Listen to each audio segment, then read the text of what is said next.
Então, Efésios capítulo 1, nós vamos ler o versículo 22 e versículo 23. A palavra do Senhor diz assim: E pôs todas as coisas debaixo dos pés, e para ser o cabeça sobre todas as coisas o deu à igreja, a qual é o seu corpo, a plenitude daquele que a tudo enche em todas as coisas. Que o Senhor fale ao nosso coração, pela sua palavra. Existem muitos livros que falam sobre igreja, o que é a igreja, a natureza da igreja, a missão da igreja e tanta coisa sobre igreja. E a gente vê muitas igrejas diferentes. Hoje nós temos igreja como temos shopping. Você vai para a igreja e pode escolher a igreja do seu gosto. A Bíblia também fala muito sobre igreja e apresenta a igreja como edifício de Deus. Aqui em Efésios, Paulo usa essa figura. Em Coríntio, ele vai dizer que nós também somos como lavoura de Deus. A igreja aparece assim também. A igreja também aparece como sendo a noiva de Cristo, por quem ele deu a sua vida, e os maridos são exortados a amarem suas esposas como Cristo amou a igreja e a si mesmo se deu por ela para que a santificasse, tendo-a lavado por meio da lavagem de água pela palavra, para apresentar a si mesmo uma igreja gloriosa, sem mácula, nem ruga, nem coisa semelhante, porém santa e sem defeito. Agora, uma das imagens que a igreja aparece no Novo Testamento, e principalmente na teologia paulina, é a igreja como corpo de Cristo. E Paulo aqui, quando escreve aos Efésios, falando sobre o desejo que ele tem de que os crentes conheçam a suprema grandeza do poder de Deus, que opera na vida daqueles que creem, para ilustrar a grandeza desse poder, ele aponta para aquilo que aconteceu com o nosso Salvador, Jesus Cristo.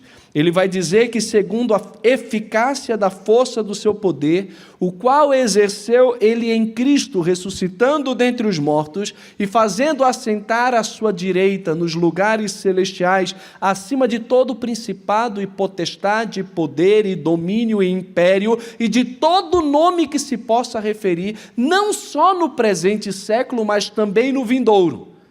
E para esse Cristo exaltado, sentado à destra de Deus, que tem um nome acima de todo nome, a esse Cristo foi colocado todas as coisas debaixo dos seus pés.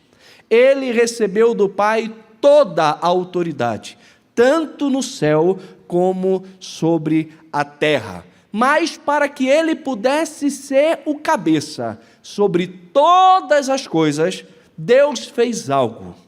Deus deu a Cristo a igreja.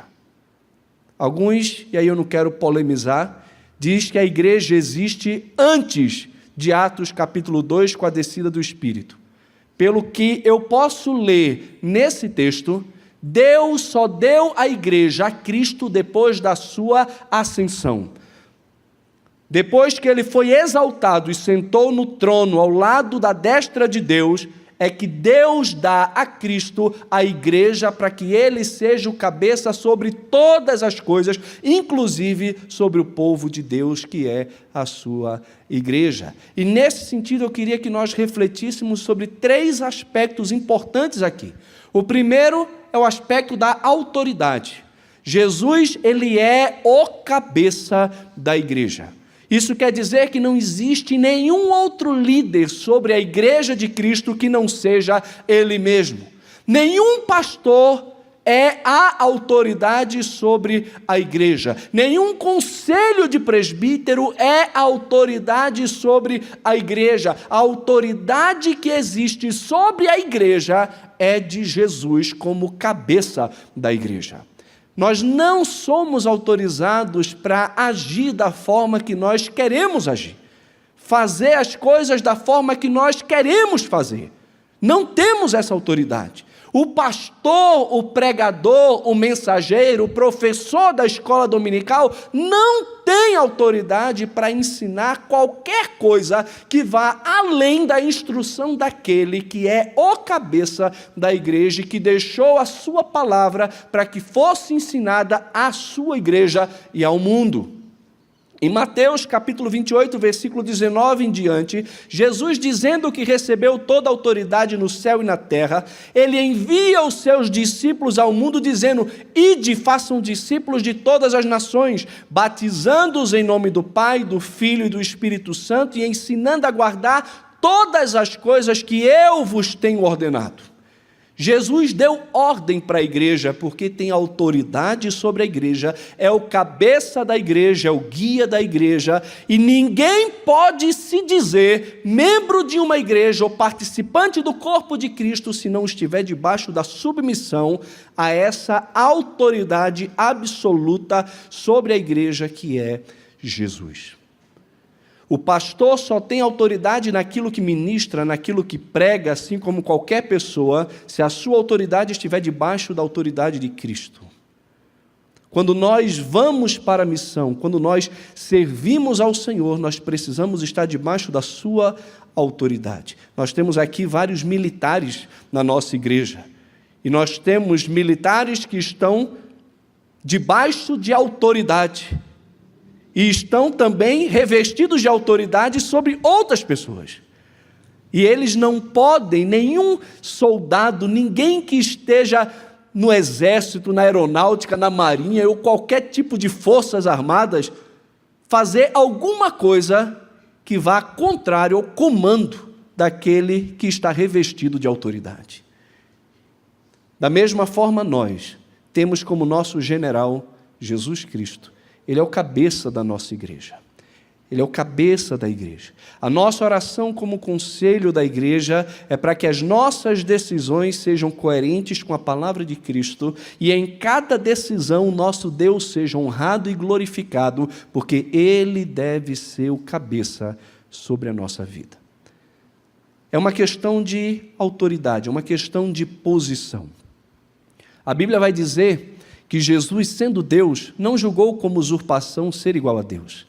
Antes, a si mesmo se esvaziou, assumiu a forma de servo, tornou-se semelhante aos homens. Mas é interessante que Jesus, ele não julgou como usurpação ser igual a Deus. Ele é igual a Deus. Paulo, em Colossenses, vai dizer que nele habitava corporalmente toda a plenitude da divindade. O autor aos Hebreus vai dizer que ele é a expressão exata do ser de Deus. O próprio Jesus disse a Tomé: quem vê a mim, vê o Pai. Como dizes tu, mostra-nos o Pai. Os apóstolos declararam que Jesus é Deus. Tomé, depois de haver negado, disse: Rei meu e Deus meu, e se prostrou diante de Jesus, que recebeu a adoração. O apóstolo Paulo vai dizer que ele é o nosso bendito Deus e Salvador. Da mesma forma, Pedro acompanha a declaração de Paulo. E nós que somos igreja também declaramos Jesus como Deus, revestido de toda a autoridade como cabeça da igreja. Um dia, a autoridade que foi dada a Cristo pelo Pai será voltada para o Pai, para que o Pai de fato seja tudo em todos. Mas nessa figura, acho que vou precisar que alguém desligue isso aqui. Nessa figura de Jesus como o cabeça da igreja e nós como seu corpo, nós precisamos entender que o cabeça tem autoridade sobre os membros. Nós agimos na medida que o cérebro, que a cabeça, dá o comando. Um corpo que não vive aquilo que a cabeça manda é um corpo doente. É um corpo doente. Eu e você precisamos estar debaixo dessa autoridade. Segundo aspecto que nós olhamos aqui para a igreja como corpo de Cristo é a questão da responsabilidade. Se existe a questão da autoridade, precisamos prestar atenção também na responsabilidade que a igreja tem como corpo de Jesus. A palavra diz aqui que pôs todas as coisas debaixo dos pés, e para ser o cabeça sobre todas as coisas o deu à igreja, a qual é o seu corpo, a plenitude daquele que tudo enche em todas as coisas. Essa daqui talvez seja uma das passagens mais difíceis do Novo Testamento. A palavra pleroma, no grego, ela pode estar na voz média passiva ou na voz ativa aqui. A igreja pode preencher Cristo ou ela pode ser preenchida por Cristo. Em todo aspecto, a igreja é incompleta sem Jesus e Jesus seria incompleto sem a igreja. A igreja que é dada a Cristo por Deus, que é o cabeça dela, é a sua plenitude. É aquilo que preenche Cristo. É como se a igreja fosse a continuidade de Cristo na terra. Ele não é completo sem a sua igreja.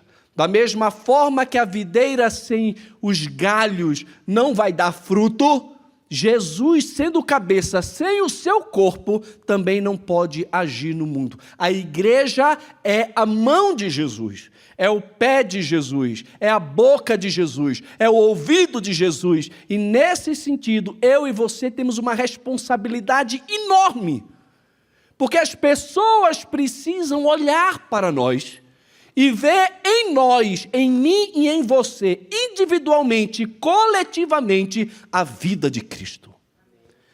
É isso que Deus quer, meus irmãos, de mim e também de você. E é nossa responsabilidade não vacilarmos na caminhada cristã, não vacilarmos no nosso compromisso de amar a Deus acima de todas as coisas, de buscá-lo constantemente na palavra e de conhecer a sua vontade para a nossa vida como igreja, mas também individualmente. Para mim, como homem, como pai, como marido, como pastor que tem outros pastores ao lado, colegas de ministério, em todos esses casos o Senhor dá diretrizes claras para mim da forma como eu devo me comportar, como eu devo viver, e isso precisa ser abraçado com muita responsabilidade, porque nós somos as cartas de Cristo, lidas por todos os homens.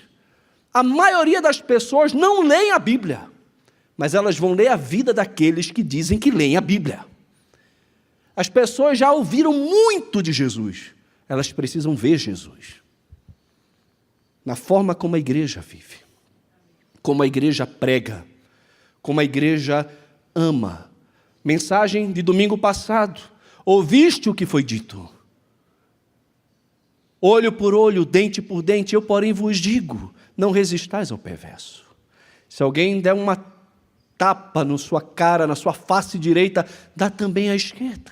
Se querem demandar contigo para tirar a tua capa, dá também a túnica. Se te obrigarem a andar 1 milha, anda 2. Dá àquele que te pede, não volta as costas, àquele que quer algo emprestado de você.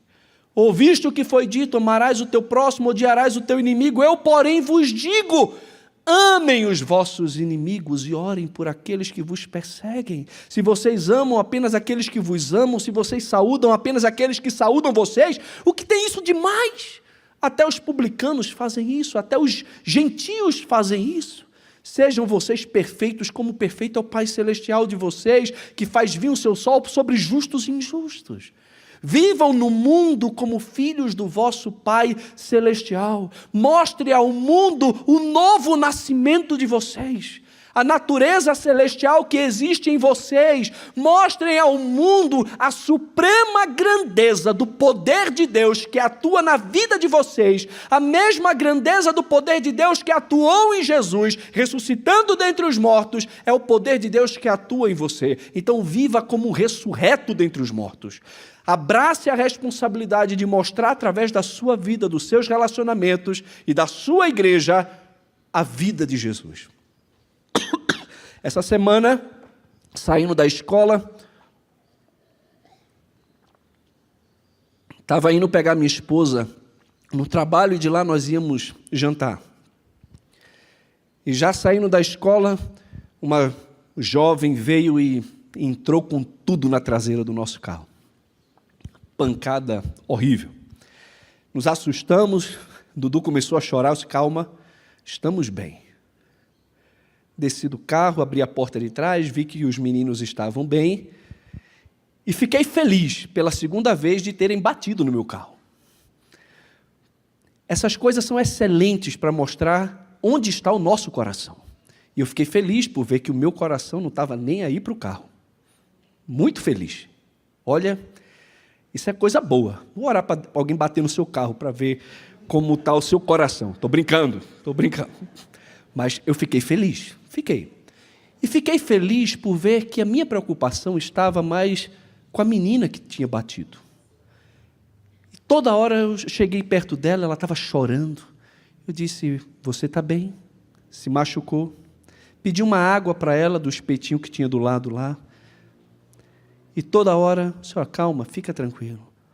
Ai, moço, desculpa, eu vou presa, o carro não tem seguro, não sei o quê. Calma, não importa, o importa é que a senhora está bem. Né? Isso aqui é só um carro. Depois a gente vê o que faz com o carro. Fique tranquila. Meu pai está vindo, a mãe, pronto, seu pai resolve. Ele liga para mim, fique bem em paz. Você quer alguma ajuda? Você quer que eu leve o seu carro ali na frente? Você precisa ir para o hospital? Tão tranquilo. E aí eu cheguei no restaurante e ela mandou uma mensagem para mim. Você é religioso? E eu disse, olha, eu sou cristão e sou pastor também. Ela disse, eu percebi imediatamente que tinha alguma coisa de Jesus em você. Aí a gente chora, né? Porque nós somos pecadores, miseráveis. Somos tão distantes de ser como Jesus é. Mas de alguma forma, como nós amamos, quando nós perdoamos, quando nós nos importamos, estamos dando continuidade à vida de Jesus aqui nesse mundo. Aonde nós estamos como igreja, ali Jesus se faz presente por meio da nossa vida. Existe uma responsabilidade muito grande da nossa parte. A igreja é a plenitude daquele que enche todas as coisas. Ele enche tudo, ele enche inclusive a igreja que o completa. Mas a igreja faz parte de quem Cristo é. É uma com ele. Não dá para dividir o corpo da cabeça. Ele é o cabeça do corpo, que é a igreja. Então, primeiro nós vemos o aspecto da autoridade. Jesus é autoridade, ele é o cabeça da igreja. Segundo, nós temos o aspecto da responsabilidade. Temos responsabilidade como corpo de Cristo de dar continuidade à vida de Cristo, ao ensinamento de Cristo aqui nesse mundo. Em terceiro lugar, existe o aspecto da cumplicidade. Nós somos membros do mesmo corpo. Se Jesus é o cabeça e nós somos corpo de Cristo, nós somos membros de um mesmo corpo, estamos ligados uns aos outros. Estamos ligados a Cristo, mas também estamos ligados aos nossos irmãos. Temos responsabilidade com os nossos irmãos e precisamos estar sensíveis uns aos outros para a nossa edificação mútua, para o nosso cuidado mútuo. Paulo, ainda em Efésios, mais na frente, no capítulo 4, ele vai trabalhar sobre essa questão do corpo de Cristo, e ele diz o seguinte a partir do versículo 11 do capítulo 4, e ele mesmo concedeu uns para apóstolos, e outros para profetas, e outros para evangelistas, e outros para pastores e mestres. Por que Deus deu esses dons específicos a algumas pessoas? O texto continua dizendo por quê. Com vistas ao aperfeiçoamento dos santos. Na igreja, os pastores têm a obrigação de dar treinamento e não entretenimento. Tem muita igreja aí dando entretenimento, fazendo festa, pula-pula, show gospel, né? Balada gospel. Já ouviu falar isso? Pois é, essa semana eu ouvi falar de uma balada gospel, né? E queriam levar meu filho para a balada gospel. Meu filho não vai para a balada gospel. Vai não.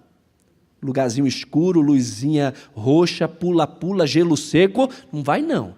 Meu filho vai para a igreja se for atraído por Jesus. Ele vai para a igreja por Jesus e não para pula-pula. Né? Ah, mas meu filho está na igreja, o que importa é estar na igreja, né, pastor? Não, não é. Não é. Tem muita gente que está na igreja e vai para o inferno. Vai, porque não conhece Jesus. Não foi atraído pela beleza de Cristo. Não foi atraído pela fé em Jesus. Os nossos filhos precisam ser atraídos pela beleza de Cristo, por quem Ele é, pela salvação que Ele oferece. E todos nós devemos nos encantar não com estrutura física de igreja, nem com louvores extraordinários, nem com nada disso. O encanto da igreja é o seu Salvador, é o seu Senhor. É por isso que nós somos crentes, por causa de Jesus. Então, o texto continua e diz o seguinte: com vista ao aperfeiçoamento dos santos para o desempenho do seu serviço, para a edificação do corpo de Cristo, até, existe um momento específico, que todos cheguemos à unidade da fé e do pleno conhecimento do Filho de Deus, à perfeita varonilidade, à medida da estatura da plenitude de Cristo. E para que tudo isso? Para que não sejamos como meninos, agitados de um lado para o outro, levados ao redor por todo vento de doutrina, pela artimanha dos homens, com astúcia com que induzem ao erro, mas seguindo a verdade em amor. E tudo que a igreja faz deve ser em amor e com verdade. Cresçamos em tudo, naquele que é o cabeça, Cristo, de quem todo o corpo, bem ajustado e consolidado pelo auxílio de toda a junta, segundo a justa cooperação de cada parte, efetua o seu próprio aumento para a edificação de si mesmo, também em amor. Quem ama é nascido de Deus, e quem ama entende a responsabilidade da cumplicidade por se estar dentro do corpo de Cristo. Eu e você precisamos estar ajustados e consolidados. Eu e você precisamos estar interligados e responsáveis pela edificação mútua e pelo cuidado mútuo. Também sobre o tema a respeito de corpo de Cristo, o apóstolo Paulo vai dizer em 1 Coríntios capítulo 12, que se um membro do corpo sofre, todos os outros sofrem com ele. E se um se alegra, todos também se alegram, porque fazemos parte do mesmo corpo. Meus irmãos, não é certo que haja divisão no corpo. Não é certo que haja omissão por parte de alguns membros dentro do corpo. É justo que cada um de nós exerça a nossa função no corpo, para a edificação de todos nós, para que juntos possamos efetuar o nosso próprio crescimento. Precisamos crescer, somos exortados a crescer. Não é possível que com o decorrer dos anos, eu e você estejamos estacionados na vida cristã. E se queremos crescer, precisamos entender a cumplicidade existente dentro do corpo de Cristo e como eu e como você é responsável, somos responsáveis pelo crescimento do todo. E nesse sentido é que os grupos pequenos da nossa igreja são tão importantes. Muito importantes, porque durante o domingo nós chegamos e somos alimentados com a palavra. Somos exortados por Deus pela sua palavra. No domingo, como pedras que vivem, nos reunimos para a habitação de Deus pelo seu Espírito, para cultuarmos ao Senhor juntos como igreja. Isso é uma bênção, mas não podemos parar por aí. Existe uma vida de comunidade no meio da semana. Existe uma vida de serviço a Deus no meio da semana. Existem irmãos que vão chegar aqui na quarta-feira para preparar um sopão, para orar pela saída, para pregar o evangelho àqueles que não conhecem a Cristo, para ajudar pessoas que estão aí dependentes de droga, de bebida. Eles estão saindo aqui pela responsabilidade que possui de ser a continuidade da vida de Cristo no mundo. E nós precisamos apoiar trabalhos assim. Nós precisamos orar por trabalhos assim, porque é o corpo que está fazendo. Meus irmãos, como é importante entendermos o nosso papel dentro do corpo. Como é importante entendermos que tem gente dentro do corpo de Cristo, dentro da igreja, que sofre, que precisa de oração, que precisa de visita. Uma das coisas que quase me deixou cansado e à beira de um desgaste espiritual, físico, é exatamente querer fazer tudo. E cada vez mais eu quero me convencer, eu preciso me convencer que eu não sou mão, pé, braço, ouvido, boca, nariz e tudo mais. De todas as coisas extraordinárias que eu gostaria de fazer dentro do corpo, Deus exige que eu faça um mínimo. E a minha responsabilidade como pastor da igreja é aperfeiçoar vocês. Trazer capacitação para vocês, treinamento para que todos os membros da igreja efetuem o seu trabalho para o nosso crescimento em amor. Quem ama se envolve. Quem ama se compromete com o bem do outro. O amor pensa no outro. Um prega, o outro vai passar a semana inteira estudando o livro de Gênesis, preparando o slide, para quando eu, você, meus filhos, seus filhos, chegarem na classe de escola dominical, tem uma aula excelente. Se um professor de escola dominical nessa igreja separa 15 horas da sua semana para preparar uma lição, esse homem ama Deus, ama a sua igreja e está fazendo o seu papel dentro do corpo. Eu não quero que ele faça mais nada. Aquele que ensina, esmere-se no fazê-lo. Ele está fazendo a parte dele. Mas e a sua? Qual é a sua parte? Qual é o seu dom? Qual é a habilidade que Deus deu a você e requer que você use para a glória dele, para a edificação do seu corpo? Mas além da edificação, existe o cuidado mútuo. Existe essa cumplicidade, existe esse choro, existe essa alegria, existe esse sentimento por quem nós somos. Se o meu dedinho dá uma topada em algum canto, eu não penso em cortar ele. Está doido cortar meu dedo? Eu vou cuidar dele, eu vou suportar toda a dor. Lágrima vai escorrer do meu olho, mas eu não quero tirar o meu dedinho. Eu só vou tirar ele se for realmente muito necessário. Se ele apodrecer, aí eu tenho que tirar, senão todo o corpo morre. Mas, do contrário, eu quero cuidar dele. Nos grupos pequenos, nós temos a oportunidade de abrir o nosso coração, de colocar para o grupo o que nós estamos passando. Tem irmãos aqui que estão sofrendo situações que eu nem sei. E isso é outra coisa que nós queremos melhorar a partir desse ano, é a questão da coordenação dos pequenos grupos. Nós não somos uma igreja em célula, não somos MDA, não temos grupo pequeno para crescimento de igreja. Os grupos pequenos que existem, não existem por causa também de uma ordenança bíblica que muita gente quer colocar a goela abaixo dos outros. A gente não faz grupo pequeno na igreja porque Áquila e Priscila se reuniam na casa, porque a igreja era na casa, então o padrão bíblico é a igreja na casa. Tem nada a ver. Eles se reuniam na casa, mas também no templo, e deixaram de se reunir no templo quando a igreja foi perseguida. Então eles não têm dinheiro, não têm estrutura, vão se reunir onde? Nas casas, claro. Agora, tinham casas que cabia mais de 100 pessoas. Olha que coisa. A gente não tem grupo pequeno porque é um padrão bíblico. A gente tem grupo pequeno porque a forma que temos de nos encontrar durante a semana é nas casas. Mas pode não ser na casa. Sabe onde pode ser? No boliche. Se não tivesse tão caro, eu ia abrir um grupo pequeno no boliche.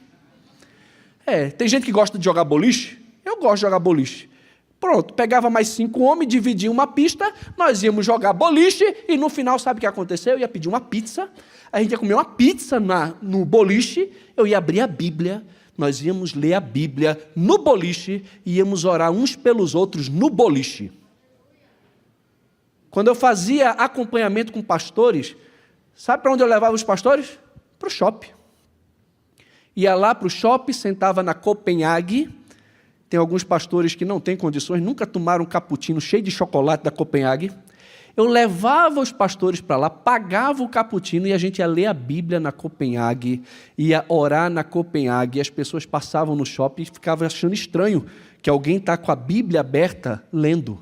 Se fosse qualquer outro livro, ninguém ia se importar, mas porque era a Bíblia, eles se importavam. Mas é bom que seja assim. Nós precisamos ser subversivos, como disse Eugene Peterson, mostrar Deus onde Ele não é visto, falar de Deus onde Ele não é falado. Eu sou o que sou aonde quer que eu esteja. E ali nós nos importamos. E a nossa ideia, como igreja, é que mensalmente tenhamos coordenação dos pequenos grupos, onde cada presbítero e pastor da igreja vai acompanhar líderes de pequenos grupos, vão orar por eles, pastorear os líderes, e os casos mais graves de cada grupo pequeno serão repassados para os presbíteros e para o pastor, que então vai atuar naqueles casos mais específicos. Porque Deus estabeleceu presbíteros sobre a igreja, para pastorear e cuidar do rebanho que é dele. Então, nós temos grupos pequenos na igreja, para a glória de Deus. Todo mundo deveria abrir um grupo pequeno na sua casa. Mas e aí, pastor, esse é um problema, porque se todo mundo abrisse um grupo pequeno na sua casa, ninguém ia estar junto. Mas Deus ia levantar mais gente para chegar na sua casa. Um grupo pequeno nunca dá errado. Pastor, o meu deu errado, o meu nunca chegou gente. Mas peraí, o grupo pequeno existe para chegar gente? Ou o grupo pequeno existe para a glória de Deus? Porque se o grupo pequeno existe para a glória de Deus, pode estar você e a sua esposa no horário marcado, não apareceu ninguém, mas Jesus chegou lá. E ele vai receber o seu louvor, ele vai falar ao seu coração pela meditação de vocês dois nas Escrituras, os seus filhos estão participando de um culto doméstico, e que coisa boa, em meia hora você fez o seu pequeno grupo, você fez o seu culto, e Deus foi honrado e glorificado através da sua vida. O que você faz no pequeno grupo? O que você faz no pequeno grupo é simplesmente abrir a sua casa, para quem quiser cultuar a Deus juntamente com você, possa fazer. Não é extraordinário? E outra coisa, quanto mais pessoas se envolvem nisso, maior o cuidado acontece. É seu aniversário? As pessoas vão lembrar de orar por você, vão ligar para você. Agora você vem num domingo, senta no banco da igreja, dá oi, nunca sabe nem o nome da pessoa que está atrás do seu banco, ou na frente de você ou do lado, às vezes. Termina o domingo, você às vezes nem vai na cantina, já vai embora e fala, aquela igreja não é acolhedora. Ninguém ama. Peraí, mas você quer isso? Você deseja isso para você? Você deseja estar unido, vinculado, em cumplicidade com outros irmãos, cuidando e sendo cuidado, abençoando e sendo abençoado, edificando e sendo edificado? É necessário que nós assumamos a responsabilidade também do nosso próprio crescimento espiritual. E isso implica, meus irmãos, estarmos vinculados e engajados uns com os outros, dentro do corpo de Cristo. Isso é igreja. Isso é igreja. Eu não estou com um boletim aqui, mas preciso até corrigir um texto. Me dá aí, por favor, amor. Segundo parágrafo do boletim, eu coloquei aqui, o tema do nosso boletim de hoje é valorizando a congregação. Olha o texto que extraordinário. Consideremo-nos também uns aos outros. Para quê? Para nos estimularmos ao amor e às boas obras. Você é estimulado ao amor e às boas obras? No grupo pequeno você é. Você tem irmãos que fazem isso. Não nos deixemos de congregar como é costume de alguns. Antes façamos admoestações, e tanto mais quando vedes que o dia se aproxima. E aí no parágrafo 2, eu coloquei o seguinte: oro para que a praga de um comportamento medíocre e uma fé egoísta e superficial, aí você coloca aí em caixa alta, não se instale nos nossos corações e, consequentemente, no nosso meio. Não se instale. Tem gente que acha que a fé e a igreja vive para ela. E isso não é verdade. Não é verdade. Precisamos cuidar uns dos outros, mas tem gente que está se isolando. Quer ser crente de internet. Nada contra vocês que estão assistindo a gente agora pela internet, mas se você podia estar aqui e não está, você está errado.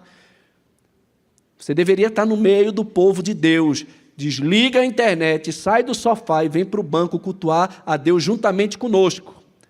É assim que se faz. Esse recurso deve abençoar quem está no hospital e não pode vir. Quem está viajando e não sabe se tem igreja perto, então assiste um culto pela internet. Mas Deus quer além da gente. Quer que estejamos juntos, congregando, amando a congregação, amando a igreja e vivendo em cumplicidade dentro do corpo. Eu sou responsável por você e você é responsável por mim, nesse processo de crescimento, de cuidado e de edificação mútua. Meus irmãos, que Deus em Cristo nos abençoe. De todas as figuras da igreja, precisamos lembrar que ela é corpo de Cristo. Isso implica em responsabilidade, em autoridade, Jesus é o cabeça. Em responsabilidade, nós somos continuação da vida dele aqui na terra. E implica também em cumplicidade. Temos responsabilidade uns com os outros dentro desse corpo. Responsabilidade de edificação e responsabilidade também de cuidado mútuo. Que Deus nos abençoe. A minha oração é que você saia desse culto desejoso, desejosa de fazer parte de um pequeno grupo, onde você vai conhecer irmãos que vão orar por você e que serão também abençoados através da sua vida. Ore, coloque a sua vida diante de Deus, olhe para os grupos pequenos que existem. No mês de março, do dia 11 até o dia 18, nós vamos ter vários treinamentos aqui para os líderes de pequeno grupo e para toda a igreja, e vamos falar um pouco também sobre essa questão dos pequenos grupos. O meu desejo, meus irmãos, é que na nossa igreja nós possamos ter mais líderes de pequenos grupos, mais casas que se abrem para receber a igreja do Senhor. Pessoas entram constantemente pela porta da nossa igreja, elas estão indo embora, não estão sendo acolhidas, não estão sendo amadas, não estão sendo visitadas. Mesmo que isso esteja sendo feito, poderia ser feito de forma melhor. Poderíamos estar integrando essas pessoas por meio dos pequenos grupos. Quem vem na nossa igreja aqui no domingo e participa de um pequeno grupo durante a semana, dificilmente sai da nossa igreja. Nós somos uma boa igreja. O que não presta é o pastor, o restante é ótimo. Nós somos uma boa igreja, temos uma boa teologia. Um povo que é amoroso, mas que precisa ser estimulado a amar mais. A amar mais. Nós precisamos crescer em amor, cada vez mais. Deus nos abençoe.